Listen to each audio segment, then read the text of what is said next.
I don't feel like I actually have to ask this question, but is anybody in this room ready to send Donald Trump back to 1600 Pennsylvania Avenue?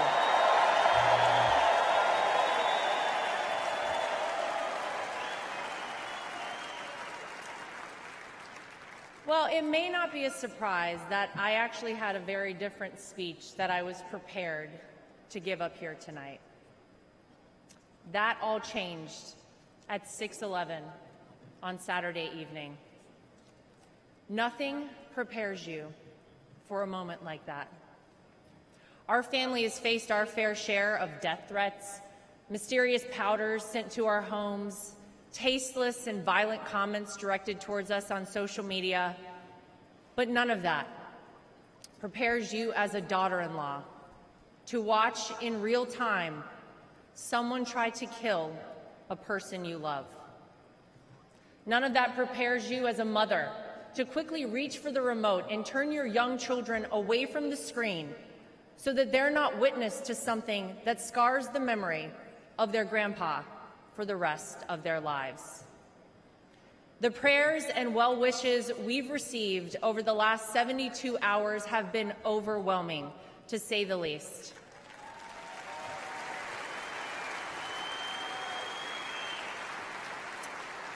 And my heart goes out to the family who lost a husband and a father because of this senseless act. All of you here tonight and watching at home mean the world to all of us in the Trump family.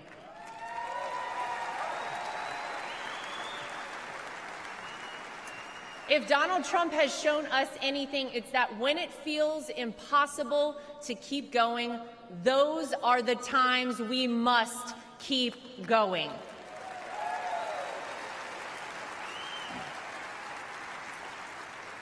I don't know how many people here watching at home have ever been to a Trump rally, but if you've never been, let me tell you about them. Oh, some of you have been. Oh.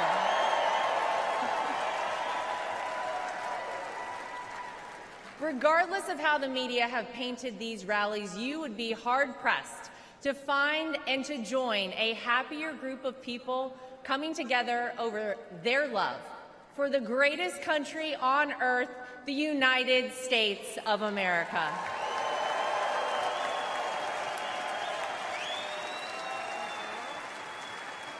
I dare anyone trying to leave a Trump rally without leaving with some new friends. You always make friends at a Trump rally, right? Veterans, teachers, blue-collar workers, white-collar workers, active-duty military, police officers, firefighters, small business owners, Latino supporters, Christian supporters, Jewish supporters, black supporters, white supporters, Asian supporters, gay supporters, Republicans, independents, and yes, even Democrats.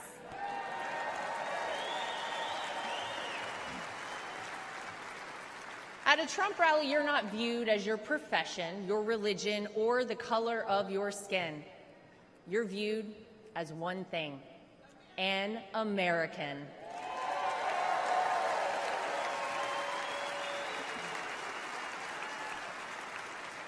Last Saturday was a jarring reminder that we, as Americans, must always remember: there is more that unites us than divides us. We all want this country to be great, even if we don't always agree on the best way of doing that. And with every bone in my body, I can tell you that all Donald Trump wants to do and has ever wanted to do is make this country great again for all of us.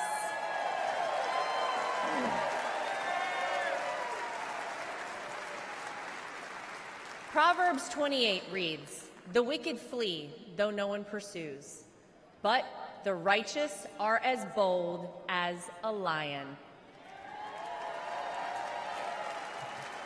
And that truly epitomizes Donald Trump. He is a lion.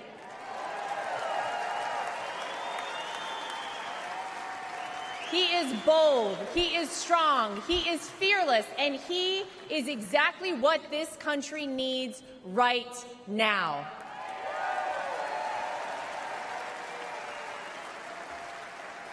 Let's not forget what life actually looked like under President Donald Trump.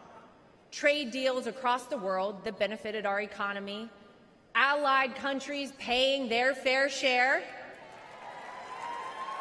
a safe and secure southern border, record low unemployment rates for African Americans, Hispanic Americans, Asian Americans, and women, record investment in historically black colleges and universities, the creation of the United States Space Force, the most comprehensive prison reform in decades. How about the peace agreements in the Middle East that they said would never happen?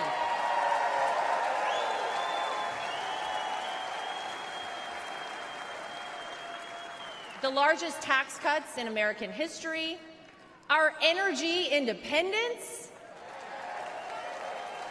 massive amounts of red tape cut, and no new wars when Donald J. Trump was president.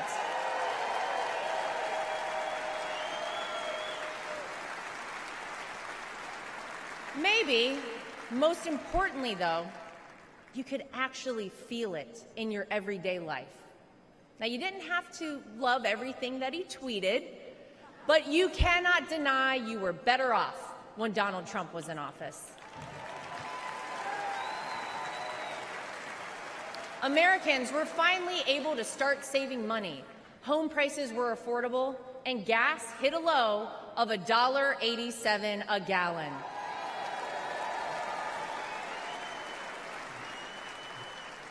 As I speak here tonight, many of our fellow Americans don't know how they'll pay for their next trip to the grocery store, new clothes for their children, or this month's rent. Many of our fellow Americans worry that we are on the verge of a major terror attack here on American soil. Many of our fellow Americans don't think their own children will be able to establish a better life than they themselves currently have. Many of our fellow Americans are right now sitting and wondering how on earth this country could have moved in the wrong direction and so quickly. The Democrats and the media know that they cannot convince you, the American people, that your life is better off now, because it's not. So what will they do? They'll try to sell you on some outrageous narrative about the terrible things that Donald Trump will do if he becomes president. But you don't have to imagine what it would be like. All you have to do is remember what it was like.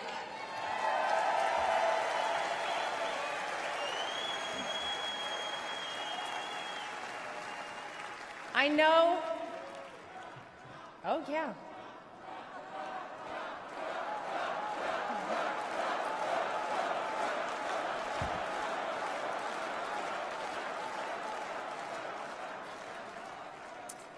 I know what you hear out there about Donald Trump. I know what you read, what the media tells you, and what out-of-touch celebrities on the left say about this man. But when I look at Donald Trump, I see a wonderful father, father-in-law, and of course, grandfather to my two young children, Luke and Carolina.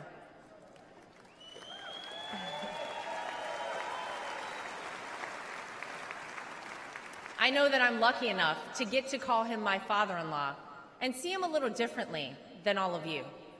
But it's through that lens that I sometimes wish more people could see him. This is a man who has sacrificed for his family and a man who has truly sacrificed for his country.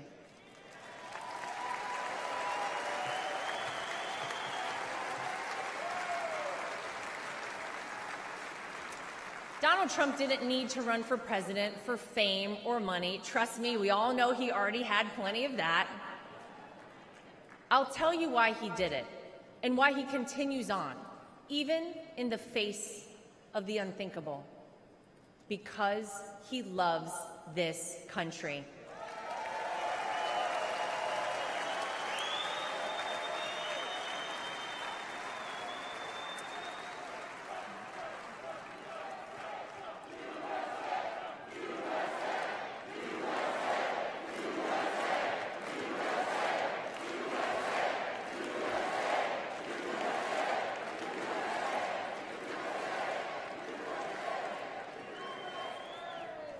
He did it for his grandchildren, for your children and grandchildren, and for the generations to come.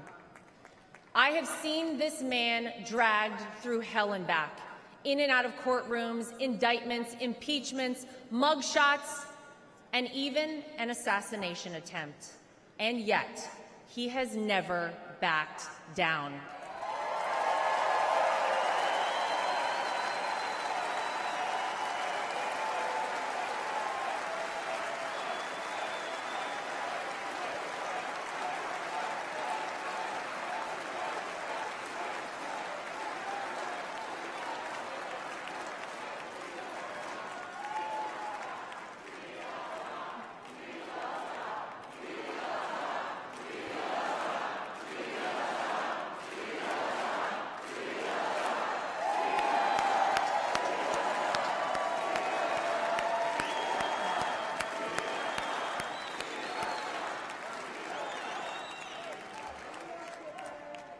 I'll never forget watching my 2 children run up to him with their drawings and hugs for Grandpa just moments before he took the elevator down in Trump Tower to address the media the day after his wrongful conviction. Despite everything else he had going on, he had no other focus in the entire world, just a man relishing time with his grandchildren. It's a side of Donald Trump that not enough people get to see. Maybe you got to see a side of Donald Trump on Saturday that you were not sure existed until you saw it with your own eyes. Martin Luther King Jr. once famously said, "The ultimate measure of a man is not where he stands in moments of convenience and comfort, but where he stands at times of challenge and controversy."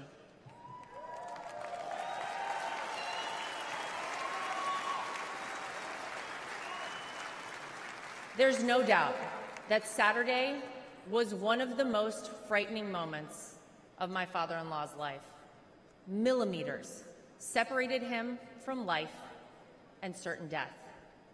And yet, it was in the midst of it all, as he was jostled off stage by Secret Service, that he knew how defining that moment would be for our country, and he hoisted his fist in the air.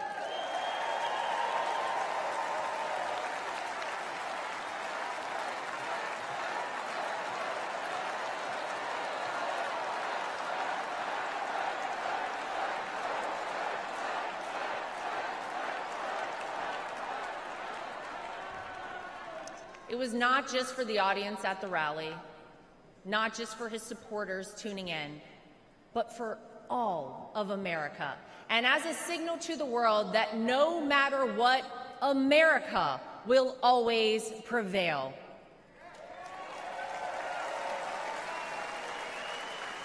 Though it's been strained and attacked, no enemy, no force, not even a bullet is strong enough to break our American grit and our American soul.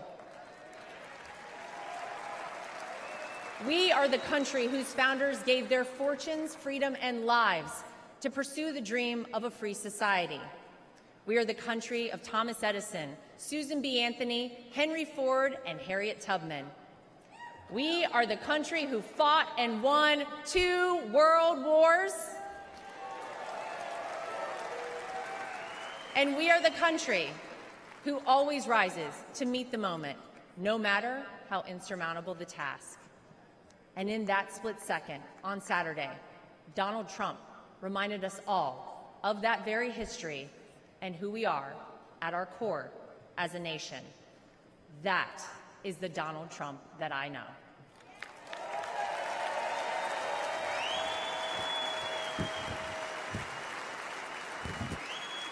He is an American who conquered the business world, an American who made himself a household name, an American who was beloved by politicians and fellow celebrities for decades until he ran for office with an R next to his name. An American whom even Barack Obama admits people consider the American dream.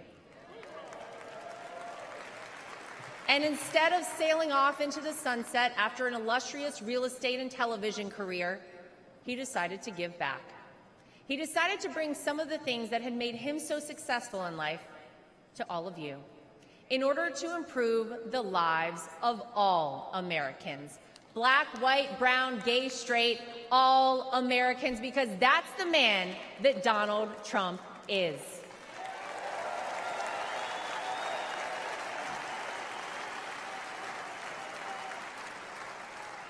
I can tell you that my personal experience with Donald Trump has shown me his heart. There wasn't a second that he made this small-town girl who was way out of her element in New York City feel anything but welcomed and part of the family. And if not for the support and encouragement of my father-in-law, I wouldn't be where I am today.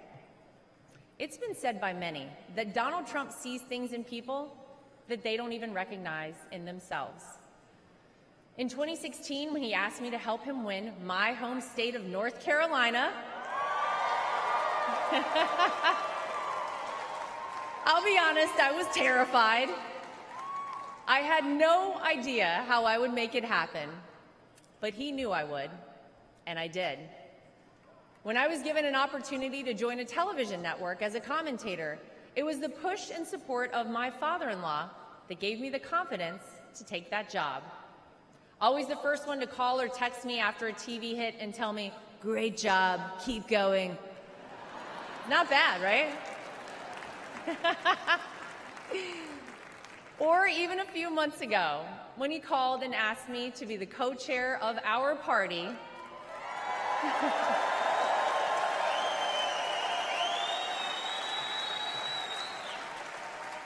he showed me potential in myself that I couldn't yet see.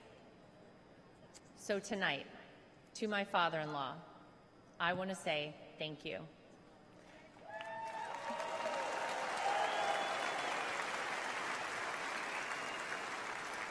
Thank you for your resilience. Thank you for continuing on. Thank you for raising wonderful kids. Thank you for being an amazing grandfather. Thank you for never giving up on me. And thank you for never giving up on our country.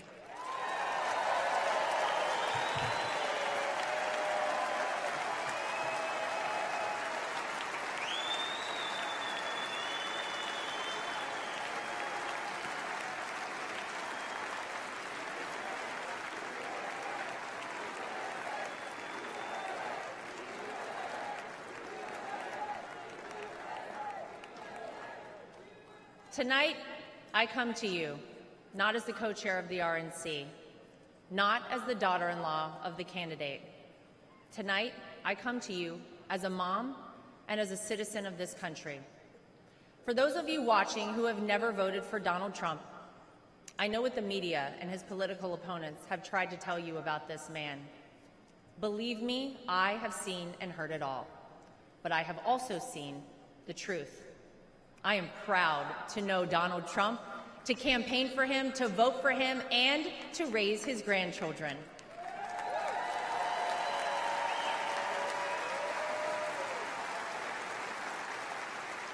He will do what is necessary to protect you, protect your family, and protect this country. Because Donald Trump wants us all to be successful, to be safe, to be happy, to be strong, and to be great again.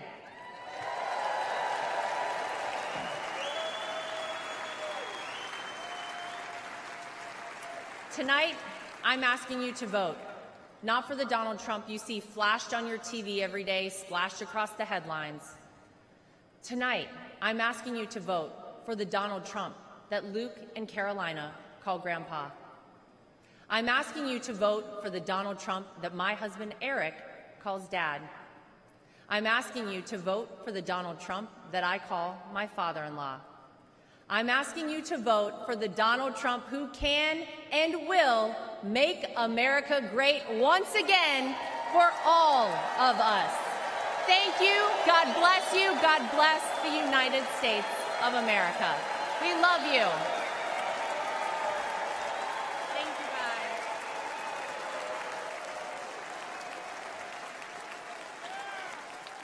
Ladies and gentlemen, please welcome back the chairman of the Republican